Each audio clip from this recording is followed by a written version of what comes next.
আব্বা সবাই তো ঈদের মার্কেট করে লাইতেছে, আঙ্গর ঈদের মার্কেট করে দিতে না? কেন মার্কেট করে দেবো? গৃহস্থিত অবস্থা। তো যদি মার্কেট যদি না করে দাও তাহলে কিন্তু একটা অঘটন ঘটাইলাম। কস কি দেখ, আমি দেখতেছি কি করন যায়। বলা অন্য ধরছে ঈদের মার্কেট করে দেওয়া লাগবো। কারণ আমার কাছে তো হ্যাঁ করে মার্কেট করে দেওয়ার মতো টেবাসা নাই। তো তোমার চাষি শেষ মাস সম্বলটা এটা নিয়ে আমার কিছু টেয়া দাও। দাও বাতি যা, কয়টা দিতাম? 25,000 টাকা দিও বাতি যা। 25,000 টাকা তো নাই চাচা, 20,000 টাকা আছে, 20,000 টাকা নিয়েন। বাতি যা আর 2,000 টাকা দিও। আচ্ছা নেন। ঘুরে শোনা মেলা মিয়া, হ্যাঁ মার্কেট করে আনছি।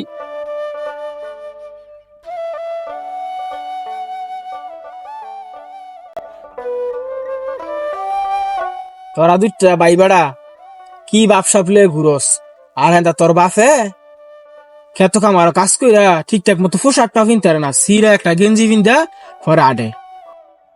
তগরে মার্কেট করে দাও না লেগিয়া তোর মার বিয়ার শেষ স্মৃতি সেন্ডা আমার কাছে বেচে চালাইছে তোর বাপে। তগরে মার্কেট করে দাও না লেগিয়া বড় হইছস, বাপের একটু দেখিস। বাপ মার কাছে ফুলাফান অনেক আদরের, এই লেগে এই না যে তগরে দিতে দিতে ওই বেটা জান্ডা শেষ হয়ে যাবো গা। বেটার হয়তো খেয়াল রাইস। দেখ রে ভাই, যে কয়ে গেল কথাটা তো ঠিকই কইলো, আমরা তো ভুল করতেছি। আমাদের সমাজে এমন অনেক ছেলে মেয়ে আছে যারা তাদের স্বপ্ন পূরণ করতে গিয়ে তাদের বাবা মাকে অনেক কষ্ট দেয়।